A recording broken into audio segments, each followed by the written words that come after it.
قد افلح المؤمنون الذين هم في صلاتهم خاشعون والذين هم عن اللغو معرضون والذين هم للزكاة فاعلون والذين هم لفروجهم حافظون إلا على أزواجهم أو ما ملكت أيمانهم فإنهم غير ملومين فمن ابتغى وراء ذلك فأولئك هم العادون والذين هم لأماناتهم وعهدهم راعون والذين هم على صلواتهم يحافظون أولئك هم الوارثون الذين يرثون الفردوس هم فيها خالدون۔ یقیناً فلاح پائی ہے ایمان لانے والوں نے جو اپنی نماز میں خشوع کا طریقہ اختیار کرتے ہیں، لغویات سے دور رہتے ہیں، زکوٰۃ کے طریقے پہ عامل ہوتے ہیں، اپنی شرمگاہوں کی حفاظت کرتے ہیں سوائے اپنی بیویوں کے اور ان عورتوں کے جو ان کی ملک یمین میں ہوں کہ ان پر محفوظ نہ رکھنے میں وہ قابل ملامت نہیں ہے، البتہ جو اس کے علاوہ کچھ اور چاہیں وہی زیادتی کرنے والے ہیں، اپنی امانتوں اور اپنے عہد و پیمان کا پاس رکھتے ہیں اور اپنی نمازوں کی محافظت کرتے ہیں، یہی لوگ وہ وارث ہیں جو میراث میں فردوس پائیں گے اور اس میں ہمیشہ رہیں گے۔ سورۃ المؤمنون کی 11 آیات آپ کے سامنے پڑھی گئی ہیں اور ان کا ترجمہ آج ہم اس سورت کی ابتدائی آیات پر بات کریں گے، اور ہمارا آج کا موضوع ہوگا نماز میں خشوع کیسے پیدا کیا جائے۔ عموماً لوگ شکایت کرتے ہیں یا پریشان ہوتے ہیں کہ ہم نماز تو پڑھ لیتے ہیں لیکن ہماری نمازوں میں خشوع نہیں آتا، یا نماز پڑھ کر سکون نہیں ملتا، یا نماز پڑھتے ہوئے دلوں میں بہت وسوسے آتے ہیں۔ تو آئیے دیکھتے ہیں کہ ان آیات کی روح سے ہم اپنی نمازوں کو کیسے بہتر بنا سکتے ہیں اور نماز میں خشوع پیدا کرنے کا طریقہ کیا ہو سکتا ہے۔ الذین هم فی صلاتهم خاشعون، وہ لوگ کامیاب ہیں جو اپنی نمازوں میں خشوع رکھتے ہیں، خشوع اختیار کرتے ہیں۔ خشوع کا لفظ خ شین عین سے ہے جس کا معنی ہے سکون، ایسی نماز جس میں سکون ہو، دل کے اندر بھی اور ظاہری حرکات میں بھی، یعنی دل میں اللہ کا خوف ہو، اللہ ہی کی محبت ہو، اللہ کی طرف دھیان ہو، اور دل کے اندر یہ احساسات اتنے گہرے ہوں کہ انسان کے ظاہری رویے میں بھی نظر آ رہے ہوں، اس کے اعضاء پر بھی ان کا اثر ہو۔ پھر خشوع کا معنی کسی کے آگے جھک جانا، دب جانا، عاجزی اور انکساری کا اظہار کرنا بھی کیا گیا ہے۔ تو گویا خشوع کا لفظ آتے ہی دل میں پہلا خیال کیا آنا چاہیے؟ سکون، ٹھہراؤ، ریلیکس، عاجزی، جھکاؤ۔ اسی لیے ہم دیکھتے ہیں کہ حضرت مجاہد کہتے ہیں کہ نظر اور آواز کو پست رکھنے کا نام خشوع ہے۔ حضرت علی رضی اللہ تعالیٰ عنہ فرماتے ہیں کہ دائیں بائیں التفات یعنی گوشہ چشم سے دیکھنے سے بچنا خشوع ہے، یعنی نماز میں کھڑے ہو کر دائیں بائیں نہیں دیکھنا، ادھر ادھر نہیں دیکھنا، اور آنکھوں کے کناروں سے بھی نہیں دیکھنا۔ جو اس سے بچ جائے گویا وہ خشوع کی حالت میں ہے۔ حضرت عطا فرماتے ہیں کہ بدن کے کسی حصے سے نہ کھیلنا خشوع ہے، یعنی نماز میں بے وجہ کھجانا یا کپڑے ٹھیک کرنا، ہلنا جلنا، آگے پیچھے ہونا، کبھی ٹانگ اٹھانا، کبھی انگلیاں مروڑنا، کبھی کچھ کرنا، کبھی ایک ٹانگ پہ بوجھ ڈال کے کھڑے ہو جانا، یہ سب چیزیں خشوع کے خلاف ہیں۔ حضرت ابو ذر رضی اللہ تعالیٰ عنہ سے روایت ہے کہ رسول اللہ صلی اللہ علیہ وسلم نے فرمایا، اللہ تعالیٰ نماز کے وقت اپنے بندے کی طرف برابر متوجہ رہتا ہے جب تک وہ دوسری طرف التفات نہ کرے، یعنی بندہ جب رب کی طرف متوجہ رہتا ہے تو رب بھی بندے کی طرف متوجہ رہتا ہے۔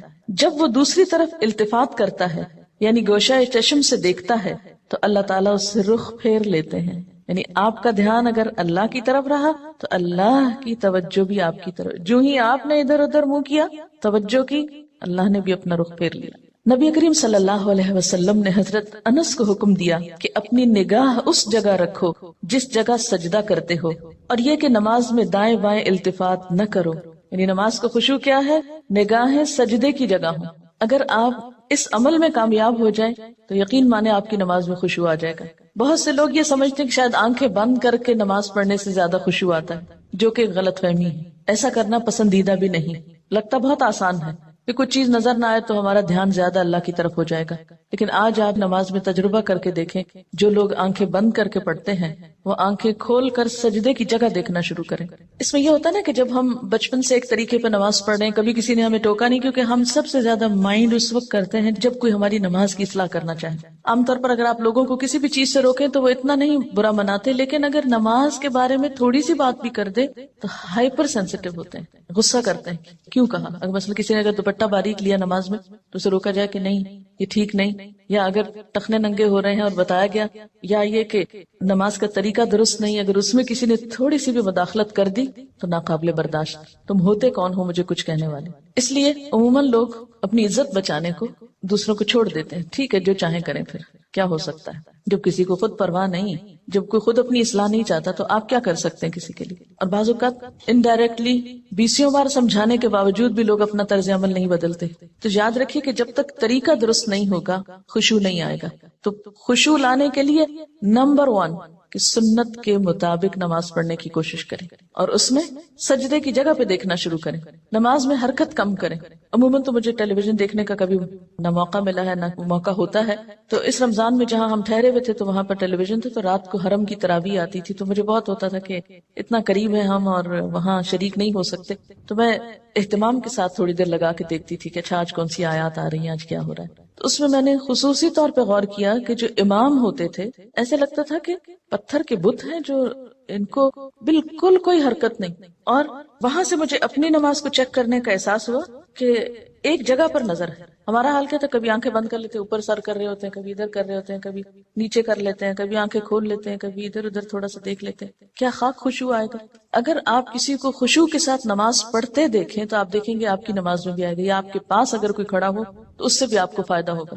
لیکن اگر آپ واقعی چاہتے ہیں، کیونکہ اس تدبیر نے مجھے بہت زیادہ فائدہ دیا ہے، آنکھیں بند نہیں کرنی، آنکھیں کھلی رکھنی ہے، لیکن مسلسل سجدے ہی کی جگہ پہ دیکھنا ہے، ادھر ادھر نہیں دیکھنا، اور کم سے کم حرکت، ہلنا نہیں ہے۔ یہ 2 کام آپ کر لیں تو اندر بھی ٹھہراؤ آئے گا۔ اسی لیے خشوع کا معنی سب سے پہلے میں نے آپ کو سکون والا بتایا، سکون۔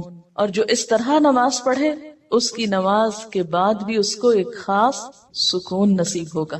ہم نماز پڑھ کے بے چین اٹھتے ہیں بعض اوقات، کیا پڑھا، کبھی رونے بھی بیٹھ جاتے ہیں، کوئی فائدہ نہیں، یہ رونے دھونے سے کوئی زیادہ فائدہ نہیں ہے، یہ ایک لیم ایکسکیوز ہوتا ہے، رو کے اپنے آپ کو ہم خوش کر لیتے ہیں کہ ہم رو لیے، بس ندامت کے آنسوں نے سب غلطی دھو دی۔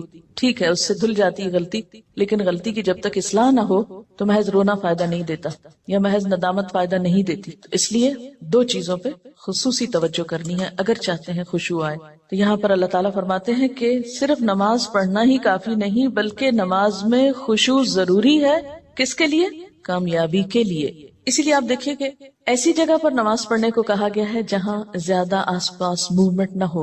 مردوں کے لیے تو بہت ہی اچھا چانس ہوتا ہے کہ مسجد میں چلے جائیں، مسجد میں سبھی نماز پڑھیں، کچھ اور تو وہاں ہو نہیں رہا ہوگا، تو اس میں خشوع پیدا ہونے کا ایک قدرتی ماحول ہوتا ہے۔ لیکن عورتوں کے لیے کیا پسندیدہ ہے؟ جیسے حدیث میں آتا ہے کہ گھر کے اندر والے حصے میں، یعنی جتنا عام ایکٹیویٹی والے حصے کو چھوڑ کر آپ الگ تھلگ ہو کر نماز پڑھیں اتنا ہی اچھا ہے، کیونکہ اس سے کوئی بیرونی جو انٹرفیرنس ہے یا ڈسٹریکشن کے اسباب ہیں وہ نہیں رہیں گے، تو آپ کے لیے آسانی ہو جائے گی۔ تو جب ہم سکون کے فارمولے پہ عمل کریں گے تو لازمی طور پر پھر ہم نماز میں کچھ اور چیزوں کا بھی خیال رکھیں گے جو عموماً دیکھا گیا ہے کہ لوگ ان کا خیال نہیں رکھتے۔ تو کن چیزوں سے پھر بچنا ہے؟ مثلاً نمبر 1 ہلنا نہیں، نمبر 2 مختلف سمتوں میں جھکنا نہیں۔ کیسے؟ یعنی کہ کبھی دائیں ٹانگ پہ کھڑے ہو جائیں، کبھی بائیں ٹانگ پہ کھڑے ہو جائیں، یہ نہیں کرنا، ٹھیک ہے۔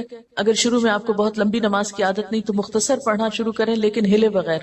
کپڑوں کو بار بار سمیٹیں نہیں، نہ ان کو جھاڑیں، ایسا دوپٹہ یا ایسا لباس نہیں پہنے کہ جو بار بار گرے اور بار بار آپ اس کو سمیٹنے میں مصروف ہوں۔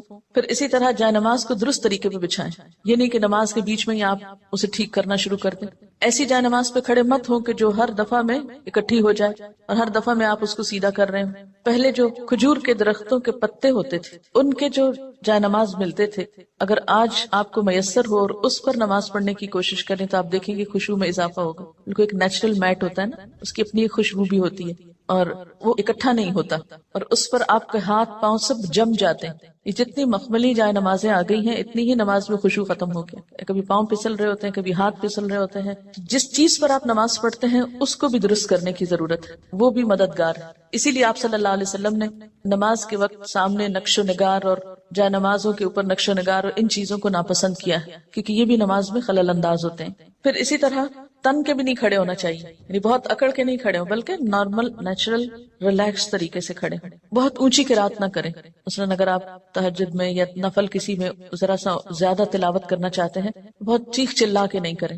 یا کہیں آپ امامت کرا رہے ہیں تو اس صورت میں بھی قرات میں عاجزی ہونی چاہیے، کیونکہ وہ بھی خشوع میں اضافہ کرے گی. اسی طرح گا گا کر تلاوت کرنا یہ بھی درست نہیں. مصنوعی تکلف سے تلاوت کرنا، پھر اسی طرح نماز میں جمائیاں لینا اور لیتے چلے جانا، نہیں، ان کو کنٹرول کریں. اسی طرح جلدی جلدی کرنا، کیونکہ خشوع کیا ہے؟ سکون. اور سکون میں کیا ہے کہ آپ جب قیام کریں تو ہلنا بند کر دیں، رکوع کریں تو اتنی دیر رکوع کریں کہ جسم ہلنا بند کر دے، رکوع سے جب اٹھیں تو کھڑے ہو کر دوبارہ اتنا کھڑے ہوں کم از کم کہ آپ کا جسم ہلنا بند کر دے. پھر جب آپ سجدے میں جائیں ٹک جائیں اور اس وقت سر اٹھائیں جب تسبیحات پوری ہو چکی ہوں اور ہلنا بھی ختم ہو چکا. یہ نہیں کہ آپ ایک کانسٹنٹ موومنٹ میں کھڑے ہوئے تو رکوع میں ہلتے ہلتے پھر کھڑے ہو گئے، پھر سجدے میں ابھی ہلنا بند نہیں تو پھر کھڑے ہو گئے اور پھر واپس پلٹ گئے. یہ ماری ماری نماز جو ہے جلدی کی، اس سے قطعاً خشوع نہیں آتا. خشوع کے لیے آپ کو ٹھہر ٹھہر کر آہستہ نماز پڑھنی ہوگی. اسی طرح اگر کوئی چیز نماز میں اذیت دے رہی ہو تو اس کو ہٹانا ضروری ہے، کیونکہ بعض اوقات جب ہم کہتے ہیں نا سکون اور ٹھہر جانا، تو اس میں ہم ایسا ٹھہرتے ہیں کہ کوئی چیز اگر ہمیں اس میں پریشان کر رہی ہے، چبھ رہی ہے، یا کوئی خارش ہو گئی یا کچھ، تو ہم اس کی طرف بھی توجہ نہیں دیتے. نتیجہ کیا؟ تو کچھ سمجھ نہیں آتا پڑھ کیا رہے. تو یہ ان نیچرل قسم کا سکون بھی طاری نہیں کرنا. اس میں کوشش کریں کہ کم سے کم موومنٹ سے اس سبب کو دور کر دیں.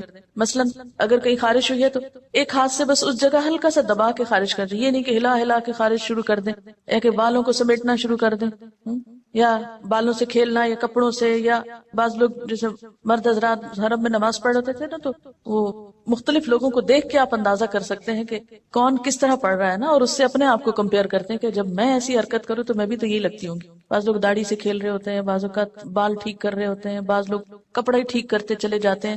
تو یہ ساری چیزیں جو ہیں ہل جل کی، یہ نماز کی خشوع میں اثر انداز ہوتی ہیں. پھر ایک اور مرحلہ ہے اور وہ ہے اندر کے خیالات اور سوچوں کا. بہت سے لوگ اس پر پریشان ہوتے ہیں. اگر آپ اس طریقے پہ عمل کریں گے، سجدے والی جگہ پہ دیکھنا ذرا شروع کریں، آپ دیکھیں گے خیالات کم ہو جائیں گے. بہرحال ہر شخص کا اپنا اپنا حساب ہو سکتا ہے. مجھے اس سے بہت فائدہ ہوا ہے، کیونکہ اللہ کے رسول صلی اللہ علیہ وسلم کی کوئی بات بھی حکمت سے خالی نہیں. تو خیالات دو طرح کے ہوتے ہیں، ایک ہوتا ہے خیالات کا آنا اور ایک ہوتا ہے خیالات کا لانا.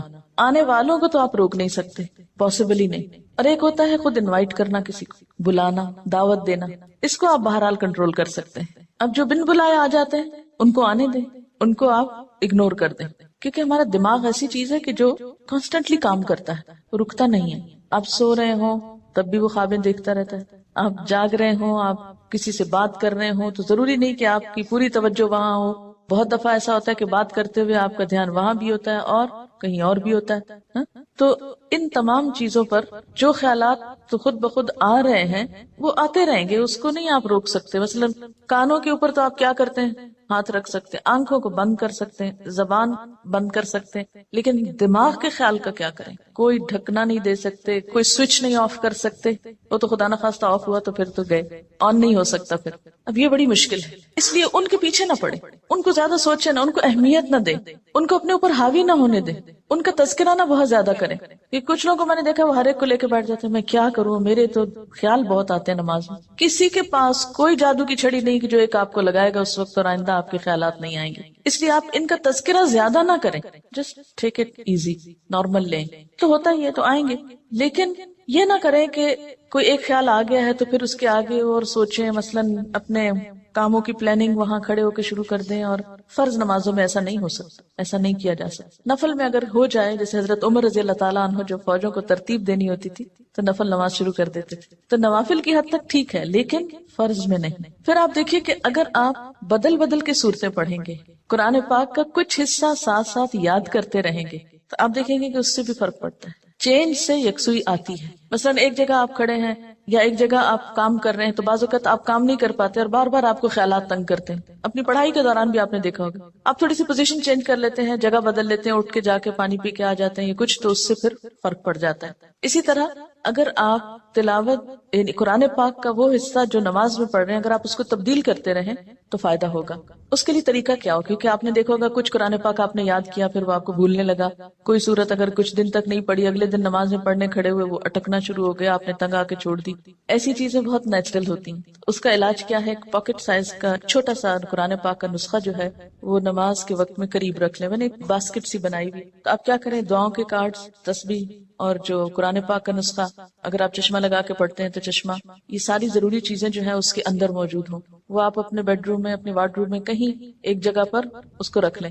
جو ہی نماز پڑھنے لگے جائے نماز بچھائی اور اٹھا کے وہ ٹوکری پاس رکھ لی. اچھا سنت پڑھ لی آپ نے، اب آپ نے ارادہ کیا کہ میں آج فلاں سورت پڑھوں گی اور آپ کو بھولی ہوئی ہے یا آپ سمجھتے ہیں کہ آپ کو یاد دہانی کی ضرورت ہے. کئی کئی جگہ ہوتی ہے نا وہ شبے پڑ جاتے ہیں، تو آپ کیا کریں، شروع کرنے سے پہلے 1 سیکنڈ کے لیے ان جگہوں پر دیکھ لیں، اس کو پھر رکھ لیں، پھر آپ نماز پڑھیں. آپ انشاءاللہ وہ سورت بہتر طور پر پڑھ پائیں گے. جب آپ پڑھیں گے تو آپ دیکھیں گے کہ آپ کی واقعی نماز میں خوشی پیدا ہوگی. کیونکہ کچھ عملی تدابیر بھی ہوتی ہیں کہ یکسوئی والی جگہ ہو لیکن ساتھ ایسی چیزیں موجود ہوں.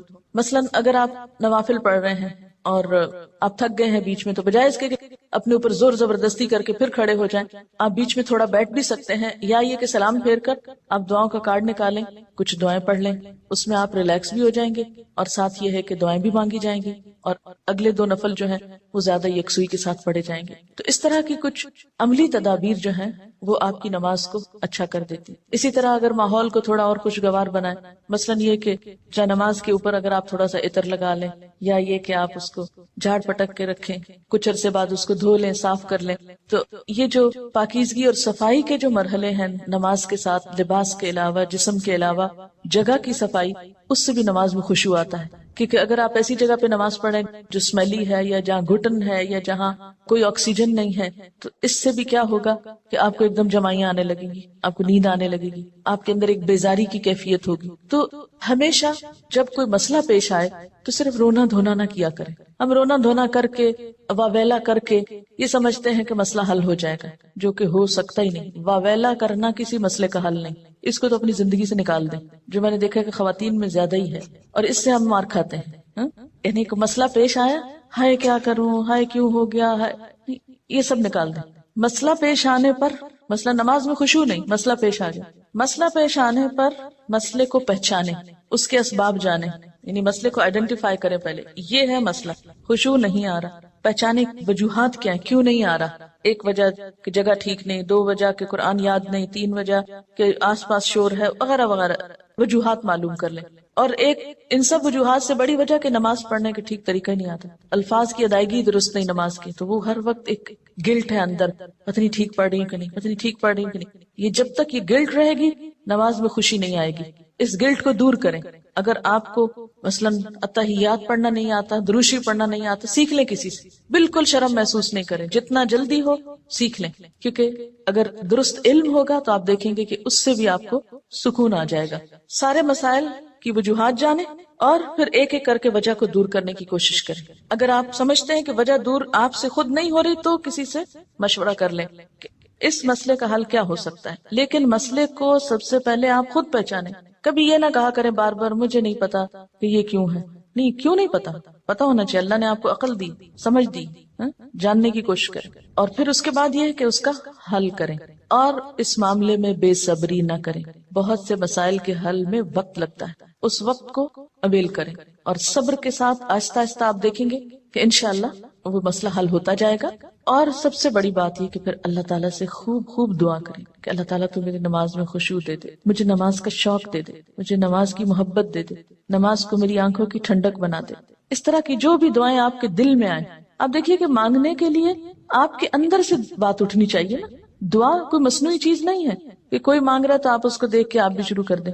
اس کی ضرورت آپ کو خود محسوس ہونی چاہیے کہ یہ چاہیے مجھ کو، یہ مانگنا ہے مجھے، اس کے بغیر میرا گزارا نہیں ہو رہا. تو جس طرح دنیا کی چیزوں کے لیے ہم تڑپ تڑپ کے مانگتے ہیں، اسی طرح دین کے لیے بھی، اپنی آخرت کے لیے بھی تڑپ تڑپ کے مانگنا سیکھیں. انشاءاللہ آپ دیکھیں گے کہ اللہ تعالیٰ کی رحمت بہت قریب ہے. پھر ایک اور بات یہ ہے کہ جہاں اٹکاؤ ہو وہاں صدقہ کریں. یعنی جو صدقہ ہے ہر رکاوٹ کو دور کرنے کا ذریعہ ہوتا ہے، اس سے آپ دیکھیں گے کہ گرہیں کھلیں گی. اور صدقے کے لیے بھی ضروری نہیں کہ کوئی بہت بڑی اسپیشل چیز آپ تیار کریں، جمعرات کا انتظار کریں اور پھر اس میں کھانا پکائیں اور پھر اس میں کوئی مخصوص لوگوں کو بلائیں اور کھلائیں، یا کوئی اور اس طرح کا مصنوعی کام کریں. اس کے لیے کیا ہے، فوری طور پر کسی کے ساتھ کوئی بھلائی کر لیں اور کوئی نہیں تو جو سامنے سے آ رہا ہے اس کو دیکھ کے مسکرا لے، اسی طرح آگے بڑھ کے سلام کریں. ان چھوٹی چھوٹی چیزوں میں دوسروں کی مدد جو ہے یہ سب صدقے کے کام ہے. اور ساتھ یہ ہے کہ پھر اللہ کے راستے میں مال خرچ کرنا، اپنی پسندیدہ چیز دوسرے کو دے دینا، اسی طرح کی چھوٹی چھوٹی چیزیں. تو آپ دیکھیں گے کہ وہ اندر کی گرہیں کھلیں گی نا تو باہر کی خود بخود کھلنے لگیں گی اور آپ ریلیکس ہو جائیں گے. اور اس خشوع کے ساتھ نماز جو ہے کامیابی کا ذریعہ ہے. اگرچہ مکمل کامیابی آخرت میں ہوگی، لیکن دنیا میں بھی آپ دیکھیں گے کہ آپ کو ہر مشکل کا حل، جیسے نبی صلی اللہ علیہ وسلم کا طریقہ تھا، کیا تھا کہ جب بھی آپ کو کوئی مشکل معاملہ پیش آتا فوراً نماز پڑھتے. وہ نماز پھر ایک بوجھ نہیں رہے گا. بخاری اور مسلم میں ہے، حضور صلی اللہ علیہ وسلم سے پوچھا گیا کہ سب سے زیادہ محبوب عمل اللہ کے نزدیک کیا ہے؟ آپ نے فرمایا نماز کو وقت پر ادا کرنا. پوچھا گیا پھر؟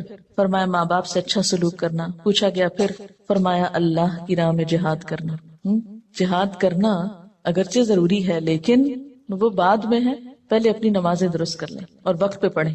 اور یہ جو وقت پہ پڑھنا ہے نا، اگر اس کی عادت ہو جائے تو آپ دیکھیں گے کہ آپ کے وقت میں برکت ہو جائے گی. ہوتا کیا ہے، نماز کا وقت ہو گیا نا، ہم ٹال رہے ہیں نہ تو جو کام کر رہے ہیں وہ صحیح ہو رہا ہے ٹالنے کی وجہ سے، اور نہ نماز ہماری ٹھیک ہوگی پھر، کیونکہ جو نماز دیر سے پڑھی جائے گی اس میں خشوع ہو ہی نہیں سکتا.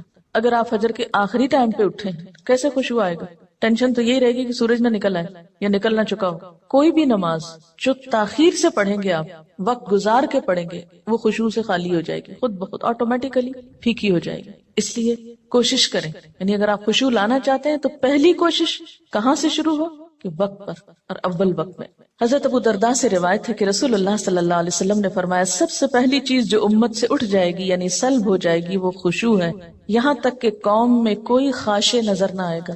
بہت سے لوگ نماز پڑھیں گے مگر کوئی خاشع نظر نہ آئے گا. حدیث میں آتا ہے ایک مرتبہ نبی صلی اللہ علیہ وسلم نے ایک شخص کو دیکھا کہ نماز پڑھ رہا ہے، ساتھ ساتھ داڑھی کے بالوں سے کھیلتا جا رہا ہے. اس پر آپ نے فرمایا لو خشع قلبہ خشعت جوارحہ، اگر اس کے دل میں خشوع ہوتا تو اس کے جسم پہ بھی خشوع طاری ہو جاتا. ظاہری خشوع جب آتا ہے جب دل میں خشوع، دل اللہ کے آگے جھکا ہوا. اور اگر دل دنیا کی یادوں میں اور دنیا کے قصوں میں مشغول ہو تو پھر خشوع نہیں آ سکتا. خشوع کا لفظ بولتے ہی آپ کے ذہن میں کیا چیز آتی ہے؟ سکون، عاجزی. ایک لفظ میں ہو تو سکون اور دوسرے میں ساتھ ہی عاجزی بھی. سورۃ الانبیاء میں پیغمبروں کی صفات میں اللہ تعالیٰ فرماتے ہیں وَكَانُوا لَنَا خَاشِعِينَ، یہ سارے پیغمبر ہمارے لیے خشوع کرنے والے تھے.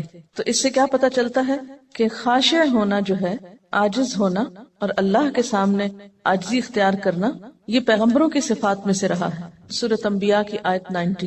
اور اس میں بھی آپ دیکھیے کہ انہم کانوا یسارعون فی الخیرات ویدعوننا رغبا ورہبا وکانوا لنا خاشعین، کہ وہ بھلائیوں میں بہت جلدی کرتے تھے، یسارعون فی الخیرات، اور ویدعوننا رغبا ورہبا، رغبت کے ساتھ اور خوف کے ساتھ ہمیں پکارتے.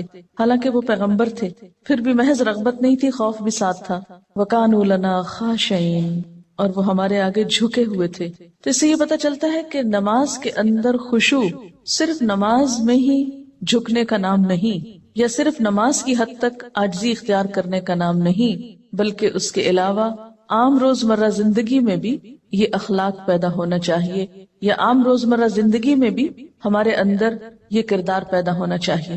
اب جب سکون کی بات ہوئی کہ کانوا لنا خاشعین، اور خشوع کا معنی اگر سکون کیا جائے اور عاجزی کیا جائے تو عملی زندگی میں کہاں کہاں یہ نظر آئے گا اور کس کس طرح ہوتا ہے کہ جب ہم نماز میں لطف اٹھاتے ہیں تو ایک نماز کا اچھا پڑھنا آئندہ کی نماز کے لیے خود بخود انتظار کی کیفیت پیدا کر دیتا ہے نا، کیونکہ آپ نے اس کو انجوائے کیا ہوتا ہے. اور اگر ایک نماز آپ نے خراب پڑھی تو اس کے بعد دل پہ بوجھ پڑتا ہے، اس بوجھ سے گلٹ آتی ہے اور پھر انسان کہتا ہے کیا فائدہ، پتہ نہیں پچھلی کا کیا بنا، اب اگلی کیا پڑھوں. بس وہ ایک پھر ڈگمگانے کی اور کشمکش کی کیفیت پیدا ہو جاتی. تو ہر نماز اپنی جگہ اہم ہے اور ہر نماز کے اندر ایسی کوشش ضروری ہے جو اگلی نماز کے لیے ایک تیاری بن جائے، یا ایک گراؤنڈ پریپیئر کر دے، یا اس کے لیے ایک بنیاد بن جائے. وہ خشوع صرف نماز میں ہی تو نہیں رہتا نا. نماز میں کیفیت طاری ہوئی، اس کے بعد آپ عام زندگی میں لوگوں سے معاملہ کر رہے ہیں تو اب اس میں کچھ کنٹینیوٹی ہونی چاہیے نا. ٹھیک ہے اس لیول کی تو نہیں، لیکن اس کا اثر زندگی کے دوسرے معاملات پر بھی پڑنا چاہیے، کیونکہ نماز جو ہے یہ ہماری پوری شخصیت کو ریفارم کرتی ہے، اس کی اصلاح کا سبب بنتی ہے. نماز کے اندر کی کیفیات باہر پر اثر انداز ہوتی، ٹھہراؤ آنے لگتا ہے نا. کسی کا کمنٹ ہے، 2 چیزیں اگر ہم خود میں پیدا کر لیں تو دین کے کام میں آسانی ہو جاتی ہے، ہر ماحول میں پرسکون بیٹھ کر دیکھنا، اور ہر عادت اور طبیعت کے لوگوں سے ملنا اور نارمل رہنا۔ یہ ہے وہ تاثیر جو نماز کی خشوع سے آپ کے معاملات پہ پڑتی ہے نا۔ یہ لکھتی ہے کہ 2-3 مواقع جن کا مجھے تجربہ ہوا، ایک تو یہ کہ قریبی رشتہ دار کے انتقال پہ جانا ہوا، کچھ بتانے کی کوشش کی لیکن ایک معتبر خاتون نے سختی سے خاموش کرا دیا۔ میں نے اپنا قرآن لیا، پڑھتی رہی، سوچتی رہی اور واپس آ گئی۔ سوئم پہ گئی تو کتاب میرا جینا میرا مرنا ساتھ لے گئی، خالی صفحات پہ اپنا پیغام ہمدردی لکھا اور یہ کہ جو بھی یہ کتاب پڑھے دوسروں کو بتائے اور مرنے والے کے لیے مغفرت کی دعا کرے۔ یہ چھوڑ کر آ گئی، یعنی میسج کے ساتھ کتاب۔ 2 مہینے بعد فون آیا ان کی بہو کا کہ جو بھی لوگ دوسرے شہروں سے آئے ہیں میں نے پڑھ کر کتاب سنائی ہے، ہر کوئی کتاب کا مطالبہ کر رہا ہے، جتنی کتابیں انہوں نے مانگی بھجوا دی۔ لے جانے والے نے بتایا کہ ہر کوئی یہ کتاب لینا چاہ رہا ہے اور میری بیوی ہر ایک کو کتاب سناتی ہے۔ کام ہو گیا۔ اگر یہ اس معتبر خاتون کی بات نہ مانتی اور اس وقت الجھ پڑتی تو اس صبر کا یہ جو پھل ملا ہے یہ نہ ملتا۔ کہتے ہیں نا صبر کا پھل میٹھا ہوتا ہے۔ اس وقت تو بہت سخت تکلیف سے گزرتا ہے انسان، اور ہم عام طور پر جھلا اٹھتے ہیں کہ نہیں مجھے تبلیغ کا موقع نہیں ملا اور اتنا اچھا موقع چلا گیا۔ ایک تو یہ کہ اللہ تعالیٰ کے فیصلوں کو اگر قبول کرنا آ جائے نا ہمیں تو زندگی پر لطف ہو جائے۔ موقع مل گیا الحمدللہ، نہیں ملا تو اس میں بھی کوئی مصلحت ہوگی ضرور، میں اس حال پہ بھی راضی ہوں۔ میں نے کوشش کر لی، اگر چانس نہیں ملا کوئی بات نہیں، لیکن کوشش نہیں چھوڑی۔ جب ہم جھلا اٹھتے ہیں اور اپسیٹ ہوتے ہیں تو اس میں نقصان کیا ہوتا ہے کہ ہم پازیٹیولی کام کرنا چھوڑ دیتے ہیں، کوشش ترک کر دیتے ہیں۔ جب کوشش چھوڑتے ہیں تو اگلا نیکی کا موقع ختم ہو جاتا ہے، اور کوشش پر آمادہ رہنا اور صبر کی کیفیت بھی دراصل خشوع سے آتی، کیونکہ نماز بھی تو صبر کا نام ہے نا۔ یعنی آپ نے بولنا نہیں، آپ نے ادھر ادھر نہیں دیکھنا، آپ نے ہلنا نہیں۔ میں تو سمجھتی ہوں کہ ہلنے سے رکنا سب سے بڑا صبر ہے نماز کا، ورنہ باقی جتنی بھی کیفیات آتی ہیں نا ان سب کو ہم ہل جل کے وہ بیلنس کر لیتے ہیں۔ یعنی نیند آئی ہے، اونگ آئی ہے، اور کوئی بوریت ہوئی ہے کچھ، تو وہ ہل کے آگے پیچھے کر کے جھوم جھام کے آنکھیں بند کر کے تھوڑا ریلیکس کر کے تو وہ جو کیفیت طاری ہونی چاہیے تھی وہ ہونے نہیں دیتے۔ ان کا ایک اور تجربہ ہے، لکھتے ہیں کہ اسی تجربے کے بعد، یعنی جس تجربے کا انہوں نے پیچھے ذکر کیا ہے، جب 2-3 منٹ ملے کچھ نہ کچھ کارڈ پر لکھ کر رکھ لیتی ہوں۔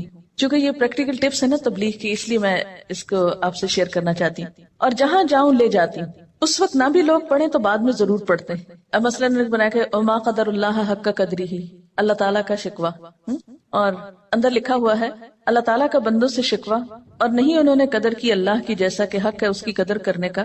فرمایا میں اور جن و انس عجیب معاملے پہ ہیں، پیدا میں کرتا ہوں عبادت کسی اور کی، رزق میں دیتا ہوں احسان مند کسی اور کے، صحت اور قوت میں دیتا ہوں شکر گزار کسی اور کے۔ اب یہ شرک کی نفی کا ایک پیغام ہے۔ تو اسی طرح اگر آپ کہیں پر بھی ہیں اور گفتگو شروع ہوتی تو آپ کیا کہہ کے انٹروڈیوس کرائیں گے؟ یہ کارڈ ہے میں نے بنایا، مجھے یہ آج بہت اچھی لگی، آپ بھی پڑھ کے دیکھیں، بہت اچھے انداز میں، ہلکے پھلکے انداز میں۔ لیکن اگر آپ کے اپنے بیگ میں کوئی چیز نہیں دینے کو، محض باتیں ہی ہیں، تو وہ شاید اتنی افیکٹو نہ ہو۔